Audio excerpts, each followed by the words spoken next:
Tiger, thank you for giving my lecture. But I'll add a few points. Now I understand why the Kotler Marketing Group was rated #1 in marketing consulting. McKinsey was #2. So we are proud to be here. And I want to say that today is a very special day, not only for us, Milton and myself, but for the world. What happened today? A trade deal was signed between China and the United States. It's not a complete deal, but it's a win-win thinking. Trade deals never work. Tariffs never work. We need to work together, and the evidence is, look at the stock market today. The stock market is now 319 points higher because the news came out that we have a new deal, and I hope it gets better and better. Why shouldn't the two leading countries in the world, China and the United States, be partners in building more economic growth to solve the problem of poverty, of hunger? Our goal must be to make it a better world for everybody. I just published a new book. September 30th, I just published a book called Advancing the Common Good. Common good, not the good of the billionaires, not the good of one group, but how do we think about increasing the happiness of everybody and the prosperity of everybody? So let me share with you some thoughts. First of all, China's growth has been amazing. I was here 4 times. I was first here in the year 2006. You were just beginning to really start understanding not just politics, but business. And then I came in the year 2009. Why? Because there was a recession, a worldwide recession. And when I came, I shared my ideas through a book that I wrote called Chaotix. And that book describes what you do during a recession. How do you manage your resources in bad times? I came back in 2014, and I worked with Tencent, and I worked later with Hire, that brilliant company Hire, which is giving us a new decentralized model of business. And then I was here in 2015, so I'm very happy at the progress that China is making. Now, there's 3 things I can talk about: the history of marketing, today's marketing, and tomorrow's marketing. Just to tease you a little bit about tomorrow, it is possible that the consumer and the buyer become so smart that we don't need salesmen and we don't need advertising. The internet allows a customer to learn so much. Not only just the internet, but the Facebook and talking to others.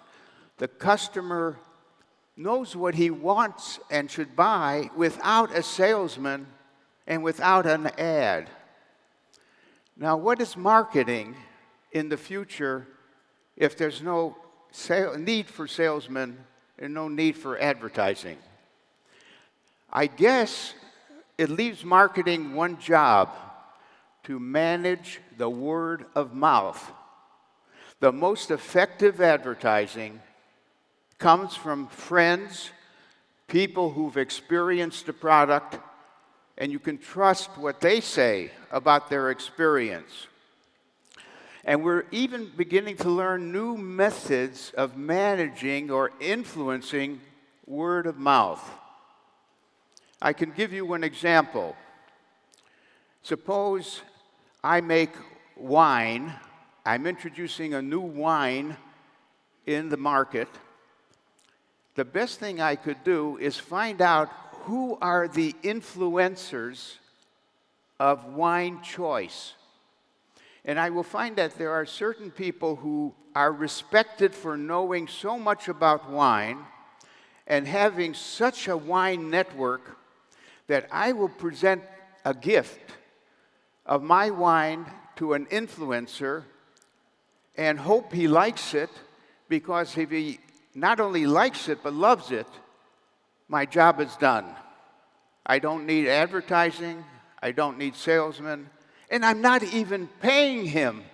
He is so happy with the wine, he's happy to talk about it. So marketing will change. Marketing will change. And let's go back a little bit. On the history of marketing. Let me just say, before we talk about this, that marketing is a young discipline, not more than 115 years old. The market itself is millions of years old, in the sense that people often had something in surplus that they wanted to sell. We've always had the word markets. You go back to ancient Greece, and they called it the agora, where the people got together to buy and sell. Selling has been around since Adam and Eve. Ever since the snake convinced Eve to convince Adam to eat the apple, we had selling. But selling is only part of what became marketing. Selling is simple. The product already exists. Your job is just to find customers. Marketing is more important, to decide whether you should make the product. What should you make? What are you good at? What markets have a need that you can satisfy? Once you make the product, of course you use salespeople and advertising and pricing. Now, this chart, and I hope you have a copy of it, because I won't go through the details. What it shows is that marketing is a very changing field. New ideas, new concepts come up. And you can even do it by decade. That's what I'm showing you. The growth of marketing theory. The reason I write my new marketing management book every 3 years is because so much has happened in short times in the way of new examples and new concepts of marketing. Now, I would say that here are some of the changing ideas in a more simple form. When we started, we thought the main thing is to make a good product. Just talk and talk and talk about your product. Finally, Procter & Gamble and Unilever and other companies said, that's not the best focus. The best focus is on the customer and what the customer needs and wants. So go from being product-centered to being customer-centered. And then we moved into this fantastic idea of branding, that if you are going to be successful, your name has to be carrying an emotional charge. It has to be something that I want to there's going to be a lot of names of any product I want to buy, but I want a brand because I choose the brand that resonates with my interest. Now, let me say something about branding. Branding usually is a value proposition. Very important concept. It should express the value you are creating for customers. Now, if you don't define why the customer should come to you, you have a problem. In fact, the value proposition is best described as your positioning against the competitors. What is your differentiation? What are you about? Now, when I say that McDonald's has a value proposition, I want to be clear. Maybe their value proposition is good food inexpensively. Good food inexpensively, whatever it is. They don't stop with that value proposition. That value proposition is an umbrella. But they have a separate value proposition for each type of customer. For the senior citizen, they're saying this is a nice, safe place to sit down and have a meal because maybe you don't have a wife and you are just wanting a comfortable surrounding and a low cost for food. You need a different value proposition to get the teenager to come to McDonald's because he could go to Wendy's or somewhere else. You need another value proposition for the mother with child to come to McDonald's. So there's a lot of work in trying to create for the different groups in your market the value proposition. The main thinking that you have to do is define your target market and the value proposition. That's marketing. The target market and the value proposition. And it's done through the branding operation. What happened to marketing recently is a revolution coming out of the digital and social media, and all of you know about it. And any company that does not move into digital marketing is making a mistake. Even if you're a small retailer, depending on people to get to your store, it's not enough. You've got to let them also buy from you without going to your store. You've got to set up online so they have a choice to either come to your store or not. My own experience in my home is that my wife never goes to a store. Everything she buys, and much of it is from Amazon, is online. And she gets packages every day. Now, if that's the modern customer, then more and more people are too busy to go into stores and shop, then you've got to go digital and offer that channel to your customers. Let me move forward. What is real marketing? Marketing is, if you define marketing as having a sales force, having advertising and promotion, that is the old definition, maybe, of what marketing consisted of. The new view is that marketing's purpose is to create, I call it CCD, create, communicate, and deliver value to a target market. And the latest view of marketing is that it is the growth function. It has responsibility for growing the size of the market. Why is marketing able to get more ideas about growth than any other function in the firm? The reason is that the marketers are the only ones who spend time with the customers, trying to get them to buy something. And as a result, they are the first to see new opportunities. If you're training your salespeople right and marketers right, they're going to welcome an idea they see of something needed by customers that no one else noticed. also, they're the first to sense the threats, the barriers to buying. So the job of the marketer is to be touching the real market and converting what their observations are into opportunities and threats that may happen. Now, if someone wanted a very short description of what current marketing is like, I would say 5 things. First of all, in your picture of marketing are customers, your company, your collaborators, partners, of course, your employees, your other stakeholders, the competitors, and then the context. We call this the 5 C's. Every marketing plan must touch and say things about these 5 C's. Now, you know that the plan starts with needing to describe your product, the price, the place it could be bought, and the promotion.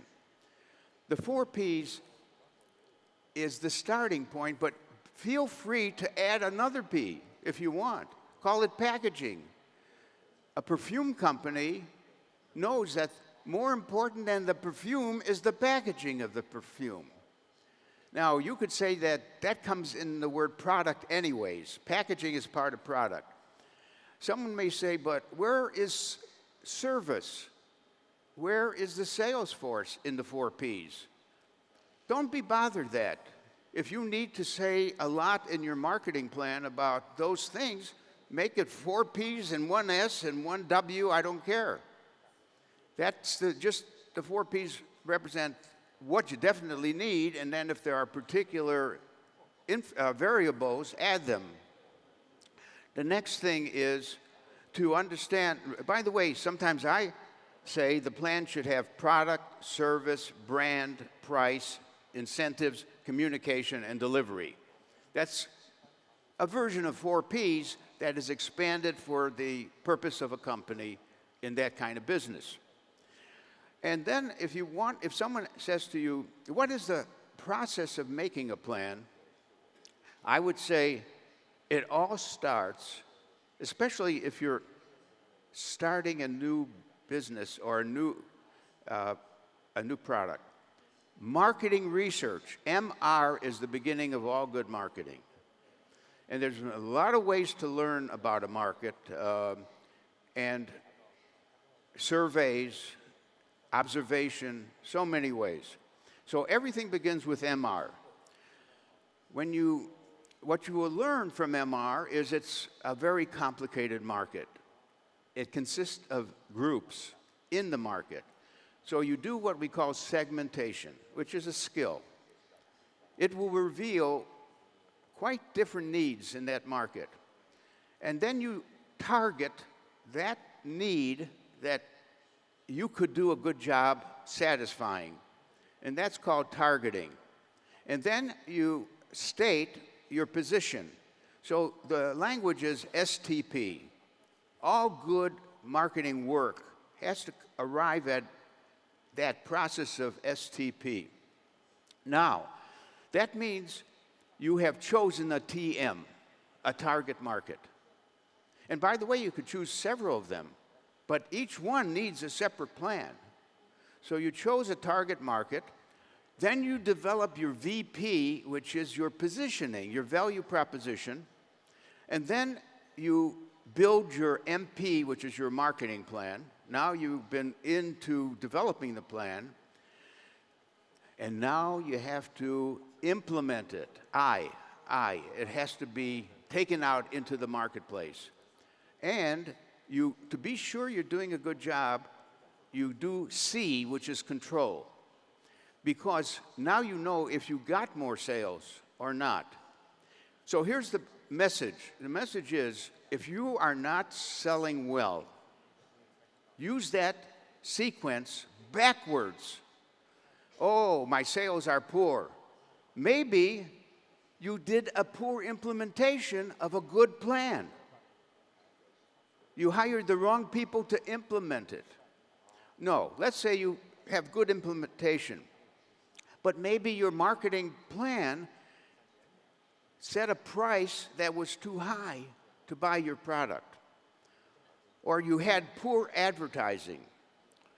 Or maybe you should never have chosen that target market because there's someone better than you in that same target market. Or you didn't even segment right. So you see how you use this process backwards to identify why you haven't been successful. Now, we heard Tiger talk about the CEO, and and about the CMO. Let me say this. I love CEOs. They are people charged with making a complex business very successful. I wish that all CEOs came from marketing.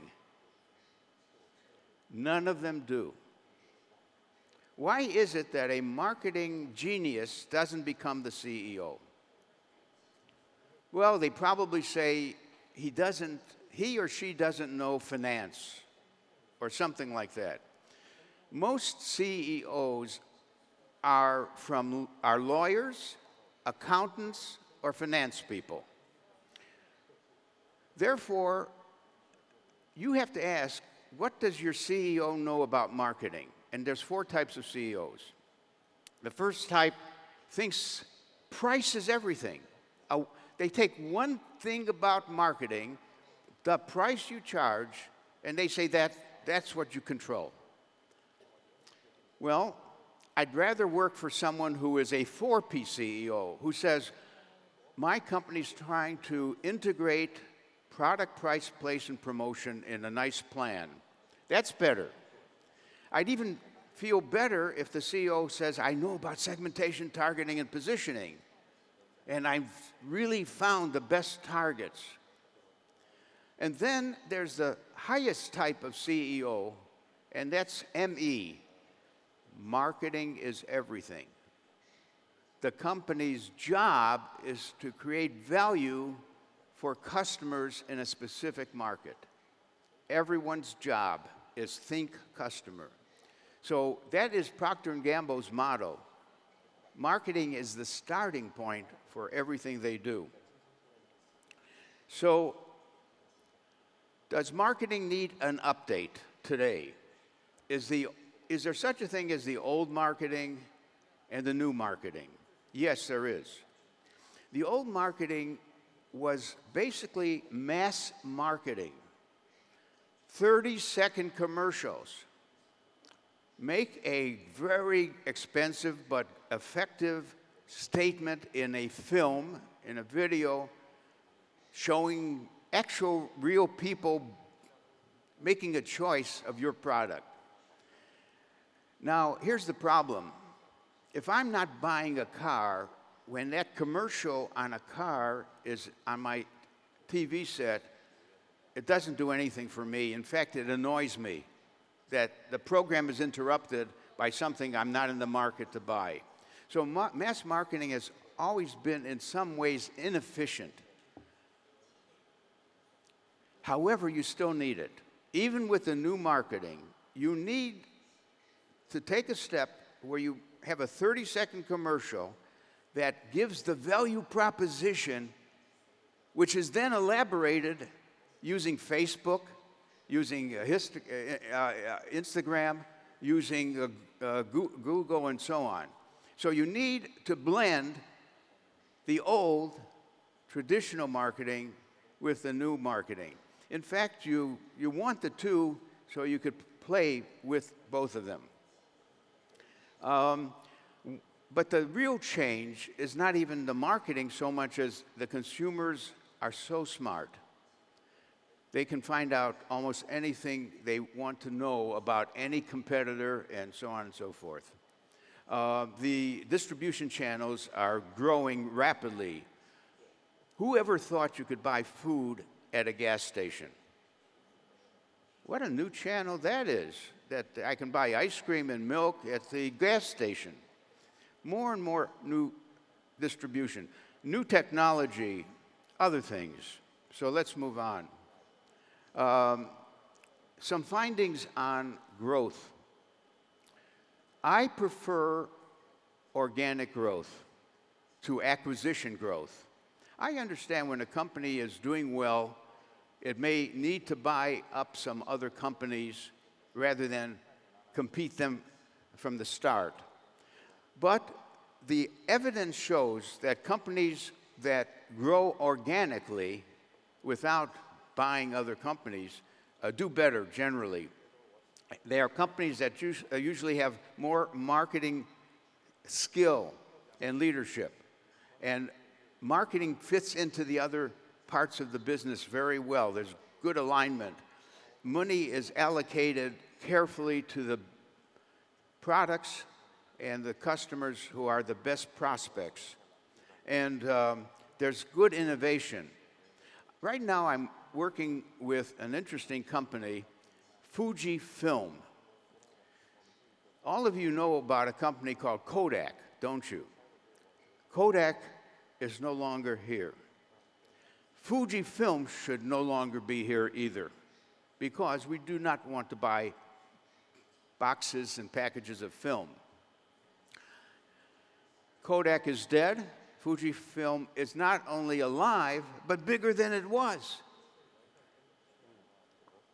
I'm writing a book about that because what Fujifilm did to survive is a lesson for all of you who will be disrupted. Disruption is facing every company. Some smaller company coming up with lower prices that you're not paying attention to, growing in and taking some of your share. So Fujifilm will provide a lesson. And I met the president, Kamori. He convinced his employees, 75,000 people, don't leave. We've got a lot of hidden technologies, and we will be bigger than ever. And not only that, we're going to be in other businesses because our technologies allow us to go into medicine, cosmetics, anti-aging creams, and so on. So I'm excited to publish soon the book we wrote about real leadership during a crisis where you lose your whole market. Let me move on. The main features of the new marketing. Now, I believe all of you have some copies of my slides. If you don't, of course, we will supply them. So I'm going to go on because to read a list is not that important right now, but they do describe what your company, I would use that list since it has 10 things. Look at your company and grade yourself. What if you're good at all 10 things? Tell me if you're good at all 10 things. You know why? I want to buy stock in your company. You've got to be a winner if you're good at all 10 things. If not, and most people won't be good at everything, I'll be very careful in judging whether to buy your stock. Now, Marketing 4.0 is our latest look at how marketing is being changed by the digital revolution. And one of the main concepts that we're using is called the customer journey. Now, think about buying a car. Some people, believe it or not, who didn't even think of buying a car, their journey is very short because they ended up seeing a window and seeing a car in the window, going in, talking to the salesman, finding out they could get it at a good price, and they didn't even need a car. They have an old car, and they buy. That is the shortest journey. I'm not sure we could really capture that by some marketing work. Most of the time, a car buyer goes through an elaborate journey. I need a car. I'm going to watch all the car ads. I'm going to ask my friends what cars they like using Facebook and so on. I'm going to go into some dealerships. I'm going to see how they talk about the car. I'm going to also drive. I'm going to test drive the car and so on. Now, the importance of that journey And it's only one type of journey. There's the short journey type, there's the elaborate journey type. Maybe there's 5 different ways people buy a car. For each journey that you care about as a marketer, identify what we call the touch points.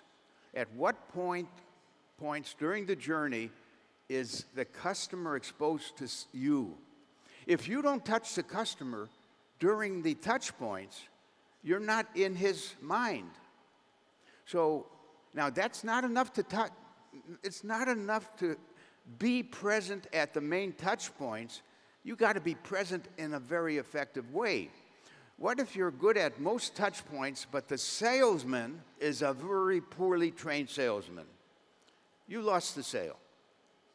So you have to manage not only being at the right touch points of the journey of a customer to buying something, but always having delight or well done work at each touch point. That's what this says. And we're using an interesting version of how customers get interested in anything, moving from aware, oh yes, I heard of that company, to I know even what their value proposition is. I know the way they are appealing to me, but I have a lot of questions. That's where you have to really be available to say more of the right things about your product. Then the customer may be convinced to buy your product. So the customer acts, and then if they like it, you're turning the customer into hopefully a lifetime person with customer lifetime value. The best type of thing that could happen, I have to say, is to turn the customer into an advocate. And we even have a system called net promotion scoring to find out how many of our customers like us so much that they talk freely. We're not paying them to talk about us, but they can't resist telling people how good we are as a company. I give this person 2 names. One is, oh, that's a customer advocate for your company. Or I call that person a brand ambassador. A brand ambassador for your company. And if that's what he or she is, guess who else should become brand ambassadors for your company? Your own employees. Wouldn't it be tragic if you have a good product, but you don't treat your employees well? They're angry at you. You don't pay very much. There was a time with Walmart where there was a very big issue. Working hard for Walmart, but being treated like we could replace you with others. Walmart's job became how to make them brand ambassadors. They greet people, they smile, they care, they're proud of their company. So this is a focus that has changed. It is not right to say the only marketing you have to do is to the customer. More importantly is to market to your employees. And I learned that from the hotel company called Marriott, the largest hotel company. Marriott said, the customer's number 2. What do you mean? The employee's number 1. We put our energy into finding the best people who could be receptionists and people who take care of the room service and so on, because if they are good, the customer gets a really good experience. In fact, Marriott says, we're in the experience business. Now, by the way, they used to say they were in the service business. It was called hospitality, being a good host, being a good host. That is correct. But you're not going to succeed unless you're delivering an experience, not just a service, not just a service, an experience. In fact, there's a whole field called experiential marketing. And by the way, when I go into a shop to buy something, Is it a good experience? Have they thought about making it a special experience? Is the clerk very quiet and not helpful? I mean, I think that if you can be best for your customer targets and best for your employees, you'll have all the ambassador work, brand ambassador work, helping you succeed. So let me move a little further. In the book, Marketing 4.0, we have some ratios. We'd like to know how many people who are aware heard about our appeal and value proposition. How many know the appeal but have asked certain questions that we should start answering? How many are acting on our answers to those customers? And finally, how many become advocates? And we play around with those numbers to get a sense of how well we're doing in the market. I'm going to use the time to just describe a few aspects that impressed me. You'll see this circle because it was developed by a very good book on being customer-centric. Two Australians, father and son, the Browns, who I met, wrote a very good book. If you're still feeling you need to think deeper about customer behavior, consumer behavior, read the book. But this is a company that uses 6 or so dimensions that you have to be good at. The first one to notice is at the far left, I guess, called customer insight. Now, if you're going to win, you should not only have facts about customers, you should have an insight, something that's in your stomach. You know them so well. You can feel the needs they have. Customer insight. Now, in this graph illustration, 60%, what they're saying is we're not at 100%. We can learn more about customer behavior, but we're not that bad either. We're at 60%. But you also need customer foresight because the customer today will change tomorrow. Where are customers moving? Are they putting more attention on price or more attention on accessibility through channels or on product features? We think that tomorrow's customer will change what they're looking at and so on. Now, do the same for your competitors. Try to develop not only facts about each competitor, but insight into how they would behave if X, Y, or Z happens. What if I change my price? Will they match me or even go further at a lower price? I have to understand each of my competitors today, but I must also get competitor foresight, what they would be like what are the competitors moving toward? What changes are they? I don't want to be surprised. I want to know what they're working on. And so another dimension is peripheral vision. In other words, don't be so narrow in looking just at your customer. Open your eyes broader. View more that's at the margins of change and how that will affect you. Do more collaboration, do more strategic alignment. All I'm saying is we have various tools, this being one, that put together a number of important things to make you more knowledgeable. Always look for niches and microsegments. In other words, if you can spot what I call a niche, it would be a group of buyers who desperately need products of a certain kind, and someone's going to arise as the leader of that niche. If you like that kind of thinking, read the book by Hermann Simon. His books talk about companies that are hidden champions. For example, you will never need to buy a big umbrella. But if you are a French cafe and people in France at lunch, they sit in a restaurant, they sit outdoors, and they need a huge umbrella for the sun, there is one company they will buy that umbrella from. It's not the only one making a big umbrella, but it is the leader in the niche. There's another leader who can make the very best binoculars for the military. Their niche is all armies will buy their binoculars from that company because those are the best binoculars. So read about Herman Simon's study of so many niches and their leaders.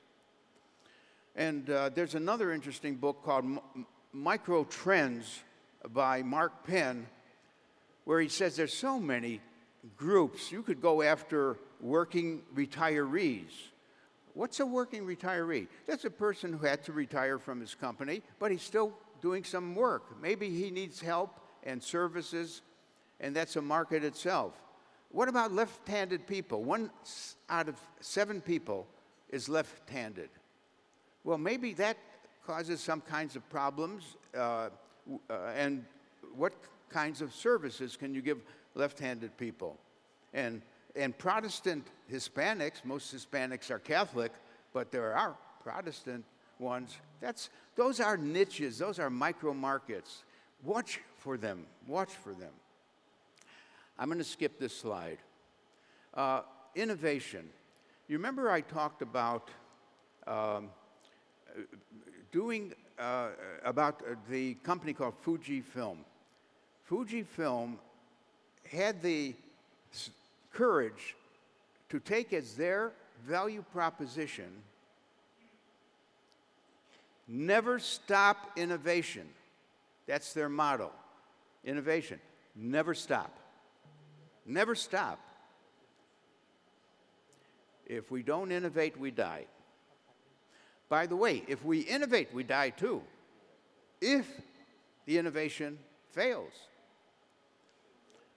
I was talking to a venture capital company, which is a company that makes investments in new startups. And I said, how many of your startups, for every 10 startups, how many are really successful? He said, only 1 out of 10. But it's so successful, it pays for all the other 9 failures. That's something to think about, because your company probably cannot work on 10 innovations and trust that one of them will make up for the losses. That's what a VC firm does. But it does say that even if you innovate, but poorly, you're going to die too. But that's no excuse for not innovating, because you will surely die if you don't innovate at all. And so we can go on and say this. Your company must need a good relation between the people who develop new products in your company and the people who are marketing. I would hate to be in a company where the developers make the perfect product. They know what's the perfect product. They never test the market. They never ask marketing for any help. And I think they will fail. In fact, we did some work with the famous company called Philips, an electronics company. Philips was always inventing better products, electronic products. And many of them didn't work. They worked, but they were too confusing. They assumed too much intelligence because they were made by engineers. Engineers are wonderful people, but they see everything as black and white. So that company realized that their failure rate was due to not having marketing in the mix. They had innovation in the mix, but not marketing. So they hired a very famous marketer named C.K. Prahalad, the late C.K. Prahalad. And they said to Prahalad, help build our marketing function. And he was asked then how he wants to be paid. Get this, he said, I'm not asking for cash. So what do you think he was asking for to be paid for his contribution? Stock in the company.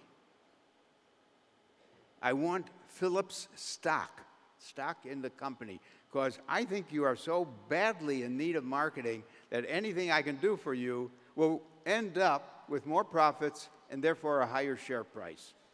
He was so smart. By the way, never hire a consultant who wants cash. Let them depend on whether the business got better from their advice. Offer some stock, don't pay cash.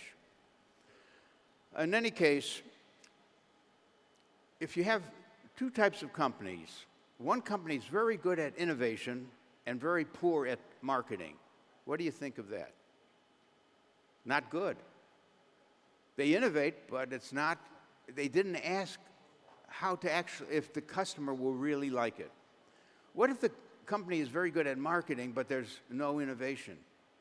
That's not good either. So the famous Peter Drucker, the father of management, who you should read daily, any of his 20 books, and you'll see new things even though he wrote it many years ago. Peter Drucker made the point that a company's success depends on two things: having great innovation and great marketing. Not just one, but both. Those are the keys. So let me say that, by the way, when I wrote a book called Winning at Innovation, for those of you who are going to be doing more innovation, I would ask the following 6 questions. Do you have activators? That is, are some of your employees always coming up with ideas? I mean, if you don't have any employees who think imaginatively about new types of products and so on, you've got to have activators. Now, keep listening to them. It would be a person who is every day saying, hey, why don't we do this? Why don't we do that? Turn any good idea away from him, because he's too busy thinking of new things. He's not going to develop anything.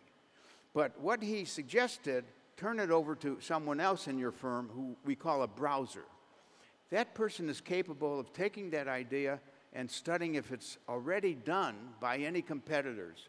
They're browsing on their internet to see if it has any form so far in competitors. If the coast is clear, take that idea to the creators. You have to have some people who can put some flesh on the new idea and design a prototype of the idea. And then test the prototype. Ask customers if they would be excited by this product. They'll suggest some improvements. Always get responses. And there's an idea called lean marketing. When you're developing a new product, simplify it at first. Make a version. Put it out to some people. Get their responses. Improve the version. You'll know when to stop. You'll know when it's finally the right, fully developed process. So you go from creators who will give you some new designs to people who are going to actually not only develop it in detail, but they're going to build a factory. The developers are going to make it possible for you to actually create and sell the product. The executors are the marketing people. They're going to carry out that product into the market, and with the help of the financiers who have the money to allow you to pay for the advertising and the sales force and so on. So we use that motto very much in the book Winning at Innovation. I like this idea of the 3 boxes.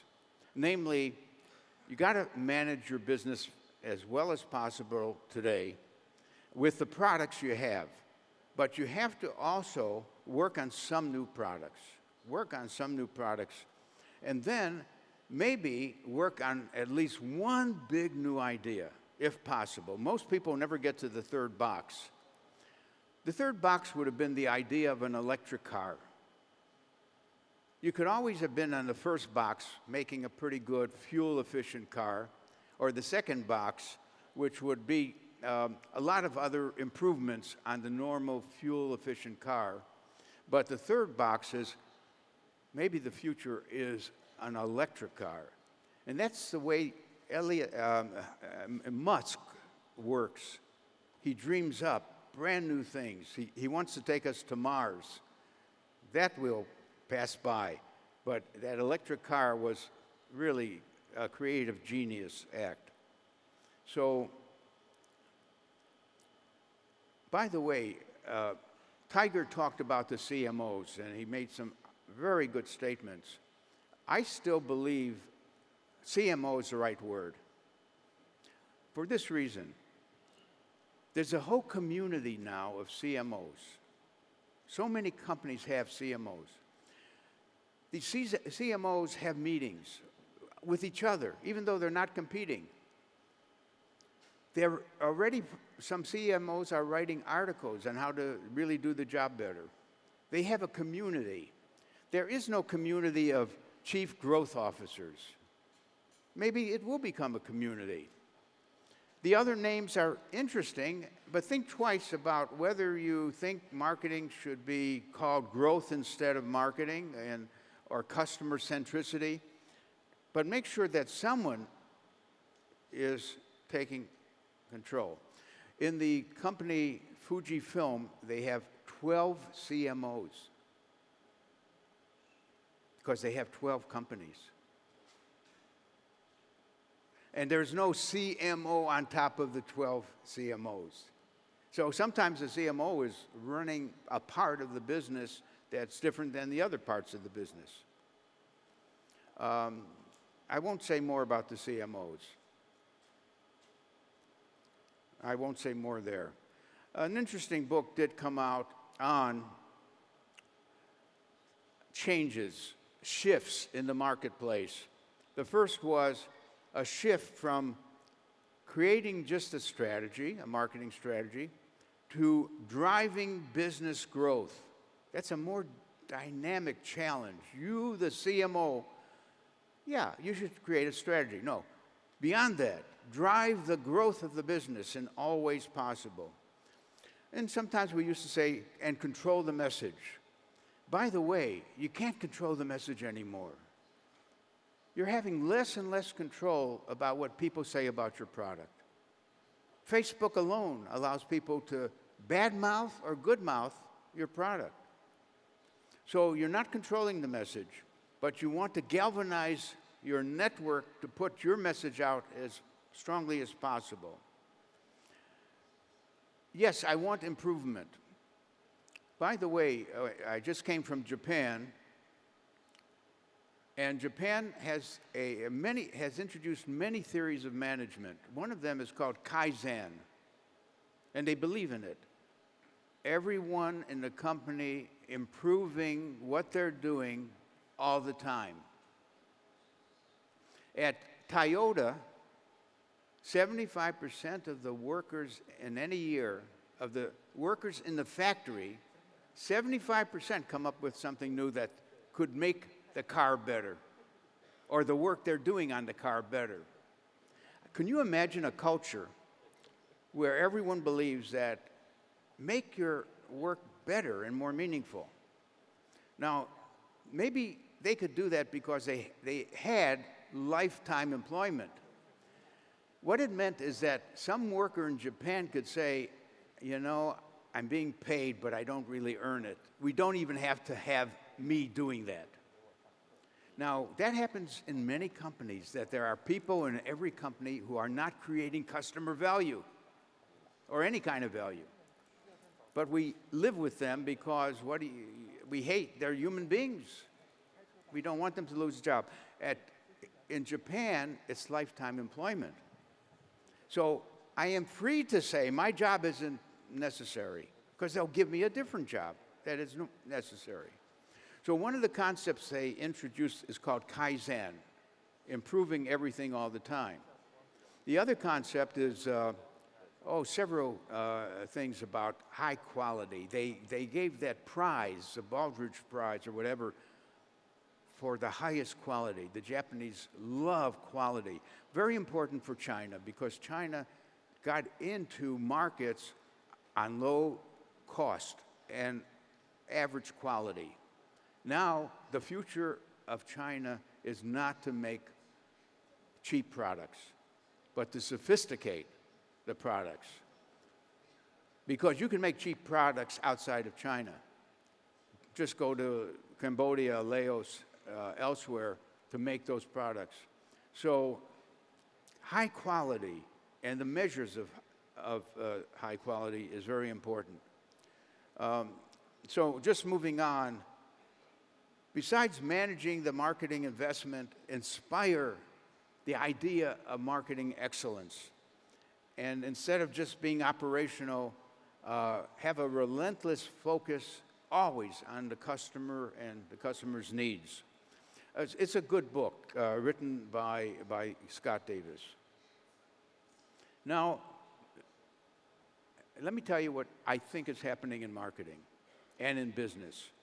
The old story of business is maximize profits. If they do that, who do the profits go to? The shareholders, the owners.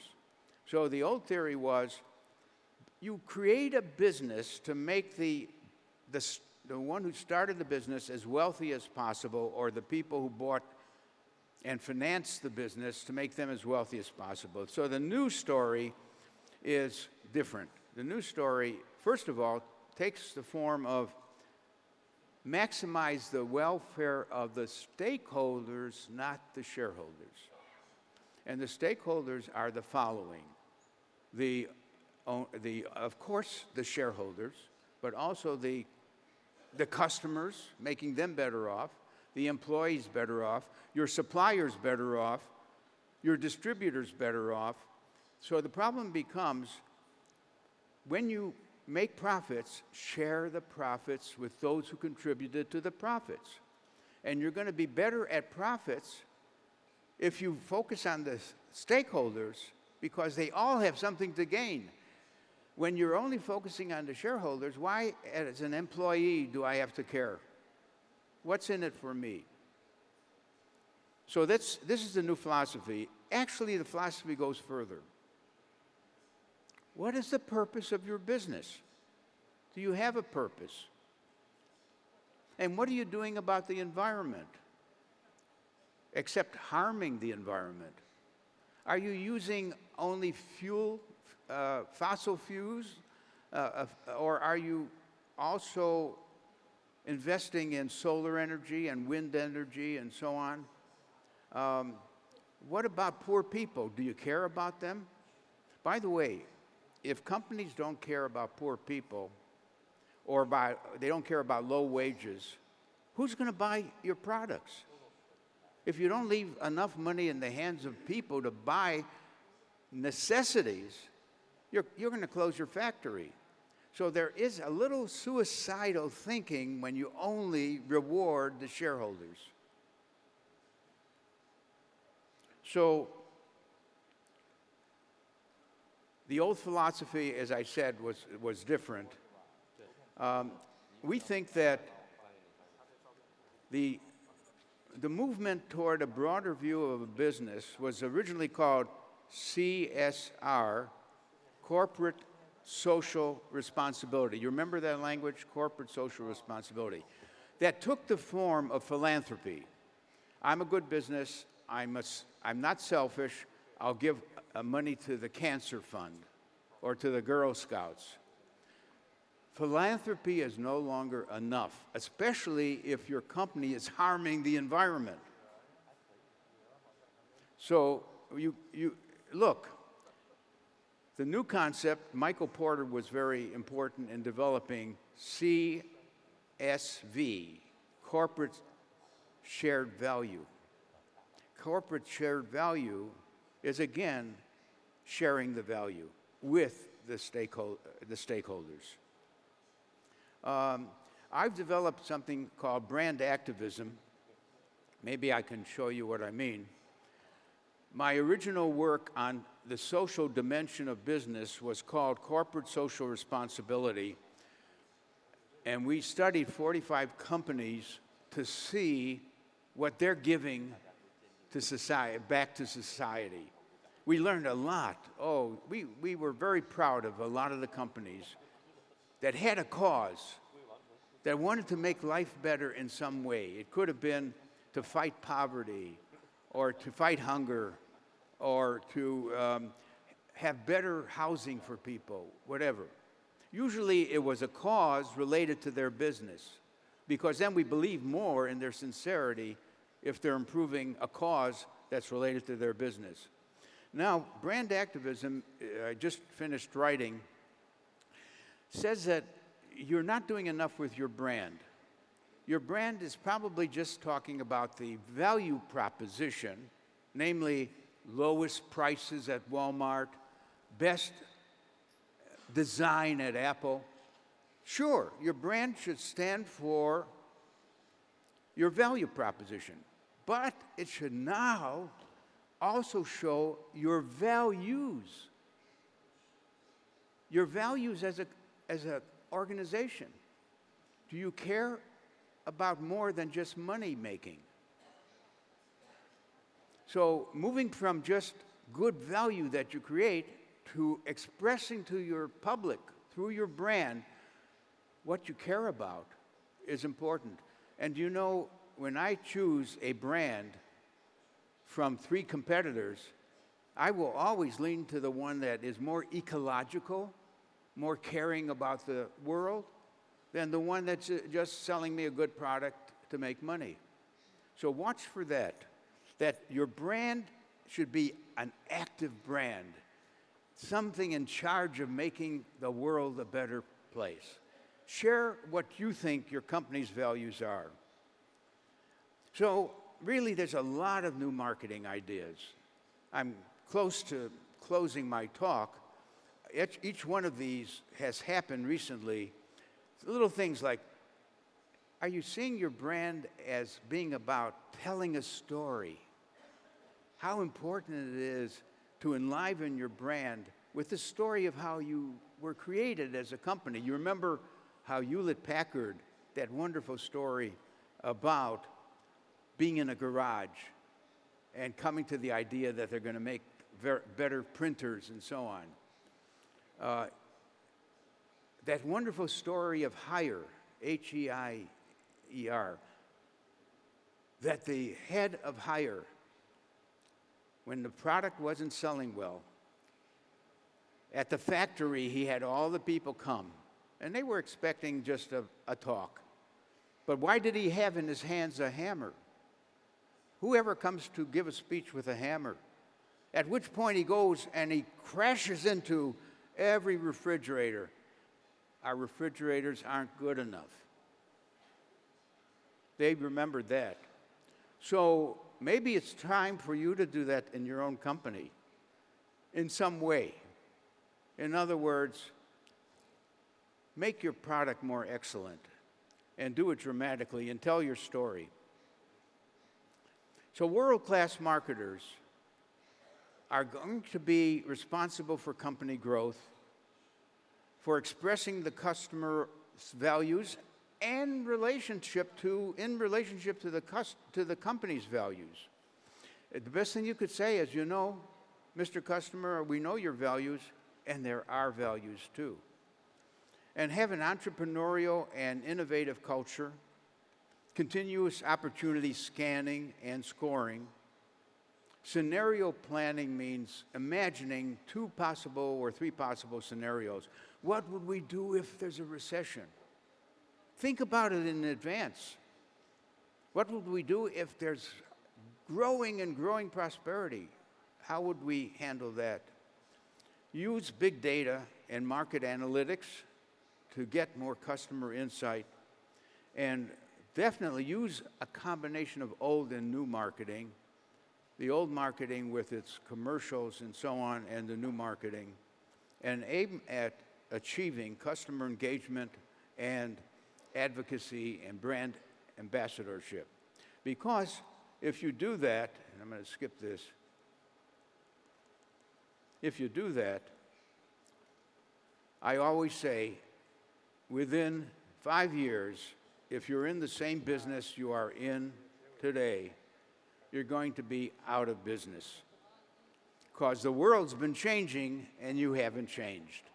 So thank you very much for being with the Kotlers, and I know you're the competitors of a lot of American companies, but let the best companies win. Thank you very much.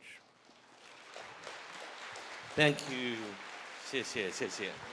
Wait a minute, Philip. Wait a minute. Okay, sure. Wait. 来，我们再次以热烈的掌声，谢谢菲利普·科特勒先生如此敬业和精彩的演讲。1 hour。